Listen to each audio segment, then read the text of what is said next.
நேயர்களுக்கு வணக்கம். இன்றைய பதிவு கருத்தை சொல்லும் குட்டி கதை. ஒரு ஏழையான ஒரு குடும்பம். அந்த குடும்பத்துல அவங்க அப்பா அம்மா 2 பேரும் கஷ்டப்படுறத பார்த்துட்டு, நானும் வேலைக்கு போறேம்மா, ஆனா நான் படிச்சுக்கிட்டே வேலைக்கு போறேன் அப்படின்னு சொல்லி அந்த பையனும் ஒரு வேலையில இருக்கான். அந்த சின்ன பையன் என்ன வேலை பார்க்குறான் அப்படின்னா, அந்த முதலாளியோட அந்த குடோன்ல இருந்து முட்டைகள் எடுத்துட்டு போயிட்டு அந்த வியாபாரம் பண்ற இடத்துக்கு, அதாவது கடைக்கு கொண்டு போய் கொடுக்கணும். இதுதான் அவனுடைய வேலை. அந்த வேலையில இருக்கும்போது முட்டை கீழே போட்டா உடைஞ்சிரும், அது தெரியும். அதை பார்த்து எவ்வளோ ஒரு ஜாக்கிரதையா எடுத்துட்டு போகணும். அது கடினமான வேலை தான்.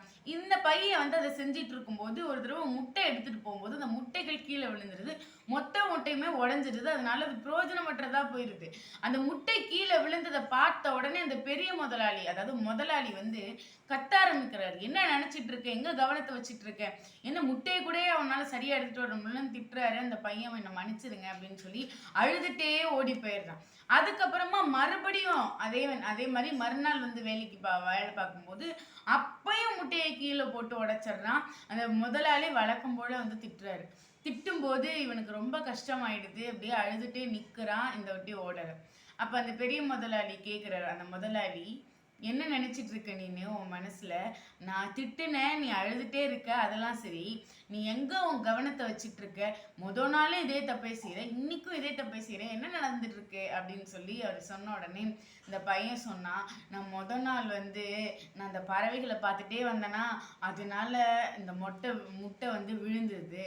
அது மாதிரி நான் இன்னைக்கு முட்டை எடுத்துட்டு வரும்போது நீங்க நேத்து திட்டினதை பத்தியே யோசிச்சுட்டு வந்தேன்னா, அதனால இன்னைக்கும் நான் கீழே போட்டு உடைச்சிட்டேன். அதனால மன்னிச்சிருங்க ஐயா அப்படின்னு சொல்லி திரும்பவும் மன்னிச்சிருங்கன்னு சொல்லிட்டு அழுக ஆரம்பிக்கிறான்.